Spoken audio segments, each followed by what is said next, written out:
Hi,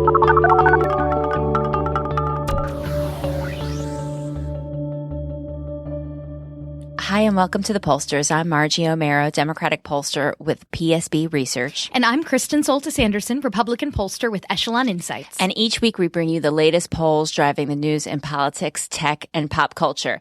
So we got a not very nice review on iTunes recently. Usually we get very lovely reviews, but it's fine. We don't mind the constructive criticism. It's actually kind of a funny one. Well, this not one's funny, pretty but funny. Like bizarre. It doesn't really make a lot of sense. Normally they're constructive, like paper shuffling, get tablets, ladies, one of them said. And there was another one that If you'd like to send us tablets, by the way, all about it. I will gladly take your iPad. I think our new production assistant is going to be in charge of that, which you can see on our feed. We got one that said, they're not horrible, which I enjoy. I think that's a good pick-me-up. You should try that at home if you're ever feeling like you have a bad day. Just think, I'm not horrible. I kind of want to know if Donald Trump was going to come up with an insult for us, what it would be. And I mention this because today he tweeted an insult at friend of the show, Chuck Todd, and called him Sleepy Eyes Chuck Todd. And I was like, I want to know where he gets these. Where did these come from? I don't know. Like what? So, okay, if Donald Trump, if you're listening, which I'm sure you're not, but if you are, I kind of want to know what your insult for us would be. I know. Otherwise, we'll have to resort to that Trump insult We're not generator. Lightweights. No. We're not biased. I don't know. Well, maybe the Bago, who wrote our recent review on iTunes, is Donald Trump's sock puppet somehow. Because the Bago, he or she wrote propaganda, advertising, avoid. And the title of their review, his or her review, is "This is a joke, right?" I'm like, advertising.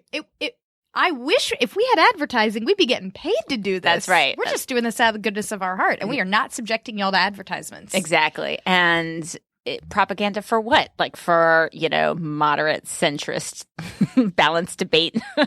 That's our propaganda. Anyway, so today we hear you, the Bago. We actually are going to promote some of our work. I am going to promote things today. So we are both doing that. So this is for you, the Bago, if you're out there. Maybe you've moved on to some place where that's advertising and propaganda free out there in the political talkosphere. The only propaganda that the world has to worry about me promoting right now is the propaganda of this whole KonMari cleaning system. Because I told you. I am so in the cult now. Yeah. It's good stuff. I am in. My bathroom is amazing. I am just mowing through my belongings. Yeah, it's that you can really get I'm never through. spending money again. That'll be hard, but it's a go through. Good luck. That's a worthy goal. But did you do? See where I wasn't with hers, where she had you like fold your socks in some kind of really delicate way. That I'm not going to do. Yeah, I think I'm going to try it. So I did fold all of my stuff, like my sweaters and things, vertically and put them in drawers, and it looks pretty cool. And I get logically why that makes sense. The whole sock thing, I'm going to try it just because I'm like, I'm going to give this the real full try. But I'm not sure that, as she writes in the book, that my socks are actually sad about being balled up.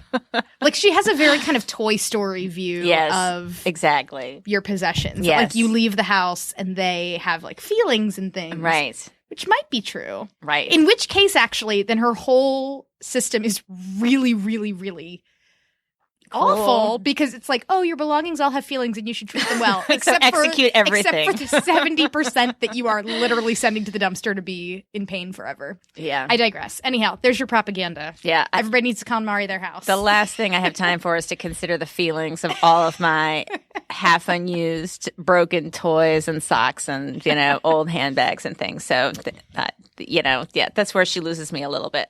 So anyway, the top lines. Clinton. Oh, wait, sorry. You do the top lines. I'll do the top lines. Top lines. Hillary Clinton remains ahead by about 5 points ahead of Donald Trump. How would she fare in the alternate universe where, say, Paul Ryan or John Kasich was the Republican nominee? We'll take a look at polling about these alternate timelines. Then Trump's support may come from a lot of different places, but being uncomfortable with other ways of life seems to be a part of it for many. many. We'll look at polling about attitudes about race and culture and how those results break out by presidential preference. We'll also talk about some polling on congressional staffers. What do they think about their job security after the November election? And then we've just come out of 4th of July. Are people proud to be an American? And finally, why I'm going to eat sushi and wine as every meal for the rest of forever. I like that plan. All right, so let's talk about the poll of the week. So the poll of the week is some advertising. This is for you, the Bago. This comes from PSB Research and Burson Marsteller, our sister firm, done in conjunction with Time Magazine. And there's a huge deck on this, which we'll post the link to in the show notes, but it's on the future of work.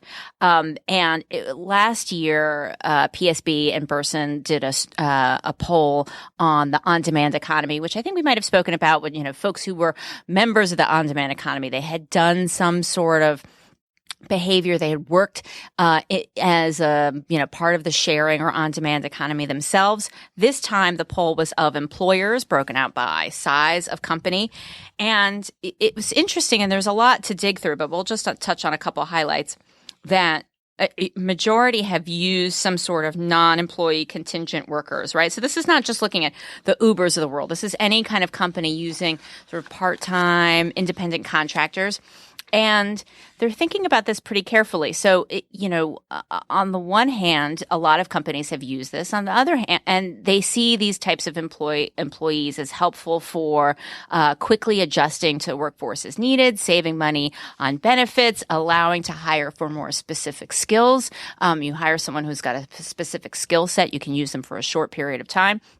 On the other hand, there is some concern that some of these employees may be a little bit harder to retain, which have some other costs and, other costs attached to it. So take a look at the full data. This was in the Aspen Ideas Festival, which we spoke about last week, a whole bunch of ideas that were presented at the Ideas Festival. So take a look, and that is our poll of the week. So let's move on to 2016. As we mentioned at the top of the show, Hillary Clinton right now, as of press time, according to the Huffington Post pollster models, has Clinton up over Trump 45.7 to 40.7. But we also wanted to take a look at some polling from NBC News and our friends at SurveyMonkey. They conducted some hypothetical ballot tests. They wanted to figure out if the candidates in this presidential election this November were Hillary Clinton, the Democrat, and Paul Ryan, the Republican, how would the election go? And in that ballot matchup, Paul Ryan actually wins by 2 points, 45 for Hillary Clinton, 47 for Paul Ryan, 9% giving no answer. And then the better matchup is actually John Kasich. Supposing that John Kasich was the Republican nominee, he would get 50% of the vote to Hillary Clinton's 42, with again 9% saying no answer. So yeah, this is in an alternate universe. Somewhere out there, Republicans are in the lead for the White House. That's not this universe, though. No, I mean, it's amazing.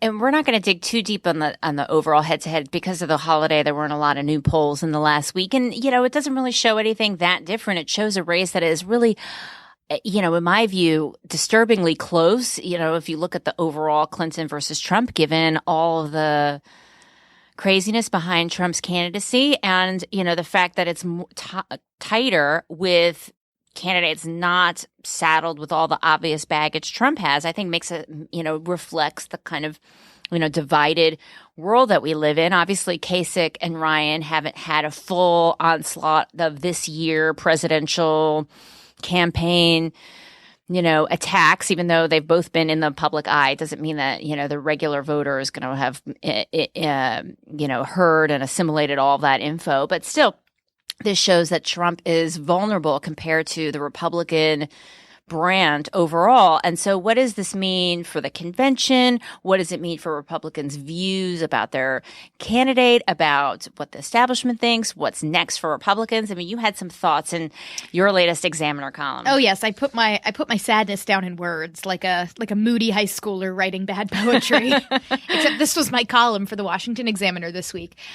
Yesterday, so we're recording this on Wednesday, and on Tuesday, you had James Comey come out with his statement that they were not going to recommend criminal charges against Hillary Clinton for the email stuff, but certainly had some harsh words for the handling of sensitive information and everything. And I saw so much chatter about how gosh, if we were halfway competent or we had a halfway decent nominee, like we could, swing at this pitch and hit a home run. And instead, like we've already in the last 24 hours, Donald Trump has praised Saddam Hussein. Like, I mean, just right, like wasted opportunity from a politics standpoint. So my column was in response to all of the folks, and I encountered a lot of folks out in Aspen who would ask this question, which was, well, look, maybe Donald Trump's a disaster for Republicans, but surely then after this election, if everything gets burnt down, then you can build something new. And won't this be this time when Republicans will get it finally? They'll get it through their heads that they have to change if they want to win the White House again, and won't everything be fine? And when I really thought about it, I was like, no, I don't actually think that even a catastrophic loss by Donald Trump, which I think is perhaps possible. In my column, I cite some of the data that came out last week from Stan Greenberg and the Democracy Corps folks, where they did some battleground state polling and found that Donald Trump tends to trail by 8, both in diverse battleground states, places like Florida, as well as Rust Belt battleground states like Ohio. And that in that scenario, you're going to have this horrible loss, but there won't be any clarity about like, this is what we should do moving forward. Because the Never Trump faction of the Republican Party is not some unified force that all believes the same thing or all has the same problem with Donald Trump. We've talked on this show a lot about how Donald Trump actually did pretty well with Republicans across the ideological spectrum, while those who didn't like Trump, you had like the more moderate folks who liked a Rubio or a Kasich, and you had the very conservative folks who liked a Ted Cruz type.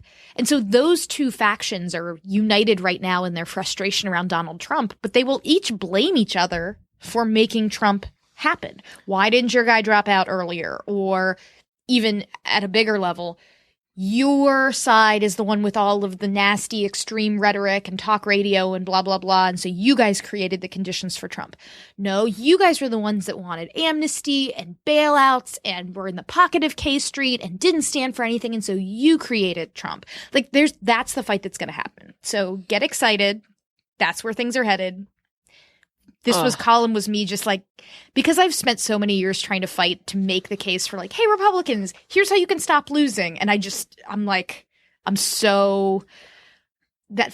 fighting that fight for so long. And it's like, I've finally come to peace with like, I don't actually think that November is like going to be this magic moment when, like Daenerys Targaryen, I ride across the sea and like save the burning kingdom of Westeros, like, or anybody who is interested in saving the GOP, like, nope, that's not going to happen. Yeah, haven't you guys seen Winter Kristen is coming, out on TV? Winter her tweets? How much more coming? How much more do you need to see to know that this was the wrong path? I mean, the other thing too is that the Never Trumpers, at least in my view, are more staff and not electeds. So like a lot of the electeds, I guess the theory is, I don't know, I don't know them, right? Is that they, if they came out and said like a Ben Sass, like, sorry, this isn't working for me. He's all wrong, like Lindsey Graham-ish, right? Just like being very, very clear. But even Lindsey Graham. I know. And, I mean, that's. But at least he's on the record, saying this is terrible. Supporting him is like drinking rat poison or something. Right. And you have other folks who are just not they're the way they are non-endorsing him makes no sense, like Mitch McConnell or Paul Ryan. And so those folks, I guess they think that if Trump loses and they were out in front saying, no, I find him unpalatable, they'll be blamed by the Republican rank and file. And so if they stay out of it and walk the line somehow, then if he, loses, then it's like, well, that's just a one-off because we had, some cuckoo guy, and now let's get back to our regular scheduled programming. I guess that's the theory. But like, what is the problem is what is regularly scheduled programming? Like there is no more regularly scheduled programming. That's right. Anyhow, we've been preempted. So, by like I said, Trump all the time. I'm just like putting my emotions down in words. Well, there's a lot of emotional polling out this week that we can talk about too. So PRRI and Brookings did a very comprehensive report, and you may remember that Robert Jones from PRRI was our very first guest on the pollsters anyway. So this is this really incredible report. Had a lot in there. There was a little bit in The Atlantic, but we're going to link to the full report that shows that it's focused on immigration, but they had other things in there too, like views toward authority and culture. And it showed, for the most part, that Trump voters were farther to the right on a lot of these than Republicans overall. And so we'll give some examples. One question was, it bothers me when I come in contact with immigrants who speak little or no English. Overall, Americans are evenly divided, 50-49, agree, disagree. You won't be surprised to hear that there's a party difference on this. 2/3 of Republicans say yes, a third say no. Trump voters, over 3/4 say yes, for example. So that's one example. The values of Islam are at odds with American values and way of life. That shows. It shows 57% agreeing. And then for this question, because they're specifically mentioning Islam, they also break it out by religious affiliation. And here you see that white evangelical Protestants, by about, again, that 74-23 margin, think that Islam is at odds with American values and ways of life. Even, Hispanic Catholics, a majority say yes to that question. It's mostly those who are either unaffiliated or some religion that is not Christian. They're a majority say no, they do not think that the values of Islam are at odds with the American way of life. Yeah, and then there were a few other questions too about foreign influence and discrimination. The American way of life needs to be protected against foreign influence. So overall, a fifth say they completely agree, another third say mostly agree, a little over a quarter say mostly disagree, just a fifth, under a fifth say completely disagree. But you have way more Trump voters saying that they agree, almost half completely agree. Republicans, it's less, there's a little bit less there in terms of intensity. Now, these differences aren't massive, but they are there. You also see...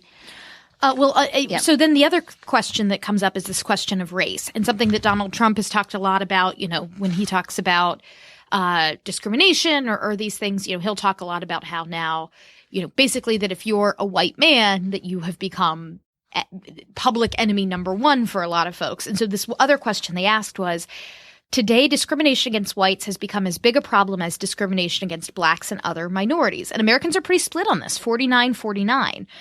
For African Americans, it's 29% say they agree, but 69% say they disagree, that they do not think that discrimination against whites is as big a problem. I'm kind of amazed that 29% agree, frankly. Yeah. For among Hispanics, it's 38% agree. Then you get to white non-Hispanic, and it's 57%. And there's a divide there between working class and college educated, where working class is 66% agree. For white college educated, it's only 43%. This is the divide. If you hear, Ron Brownstein from The Atlantic talking about Trumpism, he often points to this college, non-college divide as a big way of understanding Trump support. And, that kind of shows up in this question a little bit, where you have the views of the white working class being more in line with Trump's rhetoric on this issue. Right. So, and then two more examples. So one is a question in general, how well do you think each of the following describes immigrants coming to the U.S. today? Hardworking, have strong family values, keep mostly to themselves. You could say yes to all these things, right? And Trump voters there are further extreme than Republicans overall. 2/3 of Trump voters agree with the statement. They increase crime in local communities. They're more likely to disagree. 2/3 disagree. They make an effort to learn English. And then a similar question, immigrants today strengthen our country because of their hard work or talents, or they're a burden on our country because they take jobs, housing, and health care. Republicans, 2/3 agree that with the burden statement, but among Trump supporters, it's 80% who agree with the Trump statement. So this is a clear pattern. It's something that, and one more piece, which we talked about a little bit last week, but then cut because we were long, and they reran it anyway, is this Reuters poll that shows that Trump voters have far really worse attitudes, biased attitudes on race compared to Republican voters who supported any of the other top candidates, or Democratic voters who support either Clinton or Sanders. And these are just focused on African Americans. And so the percentage of supporters that view blacks as less intelligent than whites, or as more lazy than whites, or more rude than whites. You have Trump voters really far and away with the more extreme views than any other candidate's supporters. You have almost half of Trump voters saying that blacks are more criminal than whites. You have almost half saying that blacks are more violent than whites. I mean, this is not a one-off. And in the context of what's happened this week, where you have folks talking about the Jewish Star tweet, and people saying, oh, well, this is a mistake, or it's a distraction, or is it, in fact, actually part of the campaign, that these are not accidents, just cascading accidents that happen one on top of each other, or part of the actual campaign?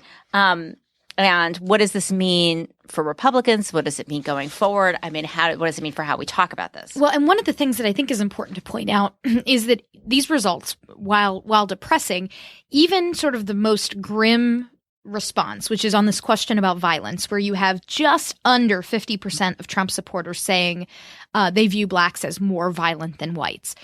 So the fact that, there are sizable numbers of any group of people saying this, and for all of the presidential candidates, it's more than a quarter who hold this view. Whether it's Bernie Sanders supporters all the way up to Donald Trump supporters, at least a quarter of people who support each presidential candidate hold this view.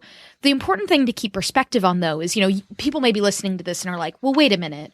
I'm a Trump supporter and I'm not a racist person. I'm a Trump supporter and I don't think that black people are less intelligent than white people or what have you. And again, you could also look at this result and say, hey, a majority of Trump supporters don't say this. But this is all in the world of polling. Everything we deal in is kind of probabilistic, right? And so it's not saying that all Trump supporters hold these negative, bad views, but certainly a disconcertingly high proportion of them do, and in a way that is not just simple accident. Right, exactly. And it's something that's worth discussing and exploring, because it's very much a part of, of how we talk about Trump's appeal, and the language that he uses, and also what language becomes acceptable for us to test, for us to talk about, on the news nightly and daily. One thing that the PRRI Brookings study found not to be a difference between Trump supporters and Republicans overall is on this dimension of authoritarianism. And this is something we've spoken about before. There was a Politico story by Matt McMillan. It was one of the most read things we ever posted on our Facebook page, showing that Trump voters were more authoritarian than other Republican candidates' voters. The Washington Post Monkey Cage did a different story that said, well, it's not authoritarian, it's other dimensions that distinguishes Trump supporters. Experts, American identity. Exactly. American identity, anti-elitism, that you had Rubio voters who were not anti-elitist, because that was where establishment voters were going. Cruz voters, even a little bit less anti-elitist than Rubio voters. So it wasn't just authoritarianism. That, in fact, was something that was very consistent across Cruz and Rubio voters. So that, I suppose, is confirmed by the PRRI Brookings study. And just as a reminder of what that dimension is, it's not like, who do you prefer, Jimmy Carter or Mussolini? Like, it's not that, it's not like that. It's, what do you think is important for a kid to be respectful or independent or obedient or self-reliant, well-behaved or considerate, well-mannered or curious? So that's a little bit different, right? Those are things that are seen as predicting something. That's a dimension, that's a measure that researchers have come up with. It's not quite as, despite the pejorative frame of authoritarian, that's not quite how I think the questions sound. The questions sound, well, you do want kids to be obedient and well-behaved. Those are things you do want. So those are so just as a little background and context. So the next thing we want to talk about, speaking of this question of, American identity or affinity for America, one of the things that I always talk about when I'm, giving a talk about millennials is that Pew study from a couple months ago that showed something like only 40% of millennials, or roughly 40%, actually identifying themselves as millennials, and the generation having a lot of tough things to say about themselves, including a pitifully small number saying they believe their own generation or the millennial generation is patriotic. Some fresh data coming out from Gallup seems to confirm that actually millennials are not particularly patriotic. So they've asked this question: how proud are you to be an American? Extremely proud, very proud, moderately proud, only a little proud, or not at all proud. This number has stayed fairly stable since 2001. So I presume Gallup asked this question prior to September 11th in 2001, where they got a result of about 55% of Americans saying they were extremely proud. After 9/11, those numbers went up pretty high. And so pretty much during the first portion of the Bush administration, you have 70% of people saying yes to that. The numbers drop pretty precipitously after Bush's reelection and get back to about 60s, high 50s. And nowadays, 52% of Americans, sort of the lowest in 15 years, saying that they are extremely proud. When you look at where the drop-off has occurred, the biggest drop-off has occurred among young people. Back in 2001, and again, younger people have sort of always been slightly less likely to say they're extremely proud. Back in 2001, it was 51% compared to older generations, which was 57%. Nowadays, it's 34% of people 18 to 29 say they are extremely proud to be American. This troubles me. This makes me sad. And I mean, and not to, again, we're not a partisan show, not to get on my conservative soapbox. On the one hand, I think a lot of this is about sort of what people are learning in schools. And on the one hand, I think it's very good that nowadays in curriculum we talk, it's less like Christopher Columbus was awesome and American history has been so great, that we're acknowledging that America has not been a perfect nation all along, that we have done things that are not perfect, and that even to this day, we as a nation do things that are not perfect.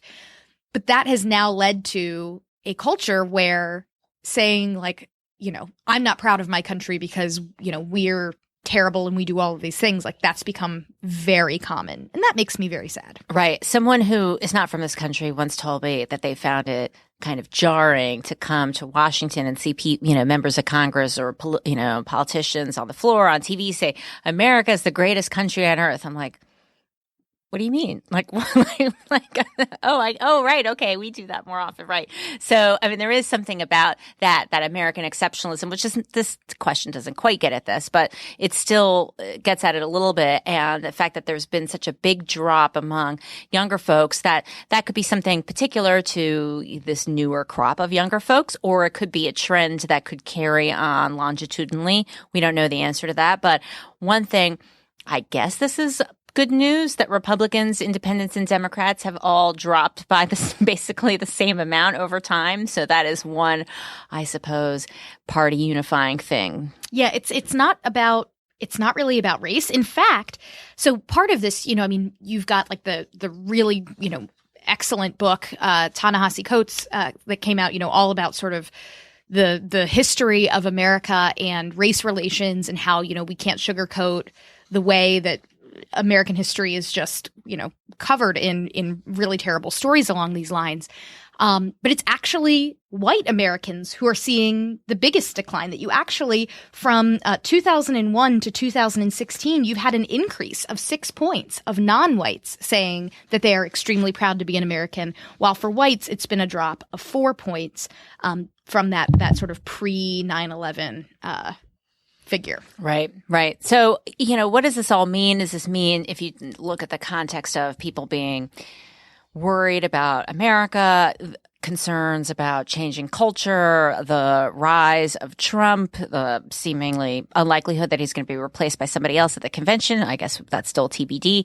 Is there what's the consequence of all of this besides just, an unhappy electorate? And it could be, down ballot races, which we actually haven't spoken that much about. So folks out there, we know you're listening. If you have a Senate or congressional poll or governor's poll, gubernatorial poll that you want us to talk about that we haven't seen, send it to us, because maybe it's time for us to start talking about that a little bit. But CQ Roll Call did a poll of insiders. So these were Republican staffers, Democratic staffers on the Hill, done in June, and they do this, it looks like monthly, and they're finding that an increasing number of both Democrats and Republicans feel that both the Senate and House are in play, or at least more in play than perhaps they were before. Now, Democrats are going to be more optimistic than Republicans, but the trend seems to be headed toward Democrats' way in both, although the House says the wording for the House is to make significant gains, which is different than taking over the, change in hands. But the Senate question wording is that whether or not the Democrats will take the Senate. 91% of Democrats say that, 51% of Republicans. I don't know if that number can really get any higher for Democrats at this stage. And then for the House, making significant gains, 81% of Democratic staffers say that. They said 70% said it in May. 37% of Republicans say the same. If you go back just a couple months, it was just 28% of Republicans. So this does reflect some worry and folks, talking about House and Senate races on both sides and what Trump means for the map.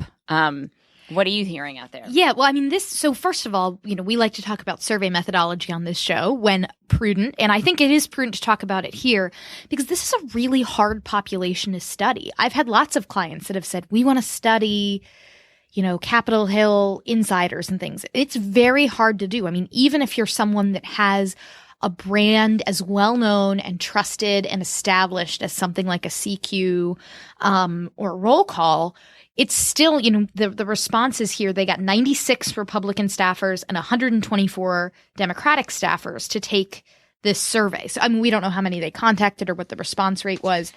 On the one hand, it's great that they got almost 100 people from each party, over 100 people on the Democratic side to take this. That's pretty great. On the other hand, that's kind of a small number of people to draw huge conclusions about. But this is, kudos to them and they've done this study for a while, but this is one of those exercises in a really hard to reach population. Like, how do you study them? And it's just one that everybody wants. Like, everybody wants to study Hill staff. What are you going to do about this, Hill staffer? How would you like me to contact you about this, Hill staffer? Right. And of course, if I, as Echelon Insights, were to do a study along the same lines, if you're a CQ or a roll call and you're a Hill staffer and you see that email come in, you trust them generally not to take your responses and say, oh, so-and-so in member so-and-so's office thinks that Republicans are going to lose the House. Whereas if it's, hey, an email from Kristen Soltis Anderson at Echelon Insights, even if it was a bipartisan study, you still have this level of trust where having an established brand makes it much easier to do a study like this. Yeah, but it is, and some offices also have rules about this too. So, but it's nonetheless, this work still gets done, so people still respond, but it is a very highly desirable target audience out there for sure. All right, last but not least, let's talk about food. Yeah, let's talk about food. Exactly. So first, before we talk about food, we had another fun summertime ladies grooming poll that was in the New York Times that everybody really loved, but we're not going to talk about that. We're going to talk about food. But if you want to see it, go to our Facebook page, our Twitter feed, and you can find all about it because it was very, very popular. We got lots of people clicking on it. But this was also popular. Internet never change. Never change. So the Upshot, our friends at the Upshot did a poll where they surveyed nutritionists and then they surveyed regular folks who eat and tried to and asked them, is this healthy or is this not healthy? And they had a whole bunch of things. And then they did this very cool chart where you could see on one axis is the percent of nutritionists saying it's healthy and the other axis is the percent of Americans. And then where the X equals Y line, if it's on one side, that means people, regular folks thought it was more healthy. If it's on the other side, it means nutritionists thought it was more healthy. Some places there was agreement or alignment. Other places there were not. What did you think was funny? So I laughed, first of all, because sushi, hummus, and wine are among things that at least 7 out of 10 nutritionists think are great, but fewer than 7 out of 10 people in the public think are great. There was actually a pretty big divide on sushi. So I'm super pumped to hear that nutritionists are giving it the thumbs up. Although different types of sushi are different. like tuna sushi, if you eat too much of that, there's mercury issues. So like Right. probably not all sushi is created equal. The quinoa one, so quinoa had the biggest gap between nutritionists and the public. Almost 9 out of 10 nutritionists say, yay, quinoa. For the public, it's only 58%. I want to know how many people gave a don't know, refused answer on that one. Like, I mean, lots of people don't even really know how to pronounce quinoa. Right. And I'm not saying that in a judgy way. I went for a little while thinking it was quinoa. Yep. It It certainly looks like it's spelled quinoa. It does. And so, yeah, the article says, like, it's, it's just people aren't sure. These are newer foods to the American palate. They said very nicely. But then the food that Americans thought more healthy than nutritionists were things that you would expect, right? Granola bars. That was like the main dividing line. No more granola bars. Because granola bars that I make for my children are very healthy, or they are probably healthier than the ones you buy in the store, I would think. Coconut oil, that was an interesting one. Frozen yogurt, yeah, granola in general. Granola is really getting a bad shake. Slim Fast shake, speaking of shakes, that was something that half of the public says, yes, that's healthy. That's how it's marketed. I mean, losing true. weight, doesn't that seem healthy? True. Orange juice and American cheese. The orange juice one, I was frankly surprised that 62% of nutritionists said it was healthy. Yeah. I say this as a Florida gal. Love me some orange juice, but I have sort of been told in the last couple of years, like, it's basically like soda. It's just all sugar. I mean, it's not high fructose corn syrup necessarily, but it's just a shot of sugar straight to your system. And it doesn't have the actual healthy part of the fruit, the fiber, or whatever else. So I love orange juice, but I was actually surprised that as many nutritionists said that it was healthy as did. Yeah, I do love quite a bit of coconut oil and granola bars. As I said, homemade, not just like anything that's a granola bar is good. You have to, do it yourself, I think. But the snooty nutritionist list definitely more closely resembles what I'm eating these days. In fact, even Beckett, I posted a picture of Beckett eating hummus. He saw me making it, and he's like, I don't know what that is, but I have to have some.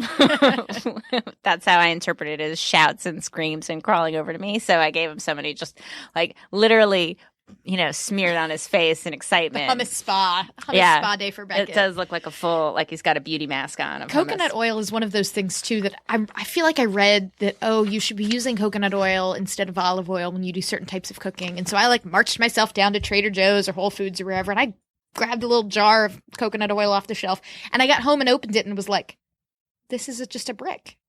How do I get it out? You have to melt it a little bit. But I felt like such a moron. I'm like, wait a minute. Is there something wrong with this? How do I put this in the pan? I don't understand. It's good for baking because it's high heat. So instead of like vegetable oil or corn oil or something like that, I think there's some added benefits to coconut oil. I think olive oil, when it gets too hot, something not so good happens to it. But it doesn't mean, it's probably what the nutritionists were thinking, that you should just eat spoonfuls of coconut oil as opposed to darn. That was my lunch shrimp. Although at our local, now I'm going to really sound like I'm out there, at our local food co-op, they were actually holding out spoonfuls of coconut oil to try, I guess, I don't know, it's like a sample. What if I fry shrimp in coconut oil and I have coconut shrimp tempura? Yes, and you can put it in sushi, and you can put it in. You can wrap it. Then you can put it in sushi, and you can have a little shrimp tempura. And then you will win at life and have a nice glass of wine, and then the Trump-ocalypse might not seem so bad. So our key findings: you may think of the on-demand economy as just about taking a taxi to the airport or getting a sweetgreen salad to your office, but employers are thinking about this trend more carefully. Trump voters, just like Trump, are not your typical Republicans, particularly when it comes to race. If we don't talk about it openly now, we won't be ready for the post-Trump-ocalypse era. Elections have consequences, according to insiders. Doesn't mean scoring White House tour tickets, but maybe a change in both the Senate and House.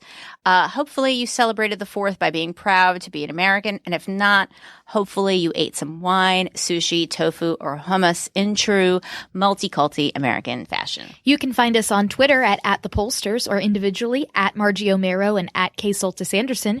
At www.thepollsters.com, we'll post our show notes with links to all of the polls and stories that we've talked about today. Find us on Facebook, again, where you can find our story about women's summer grooming habits, among other things that we find throughout the week that we think we may talk about on the show.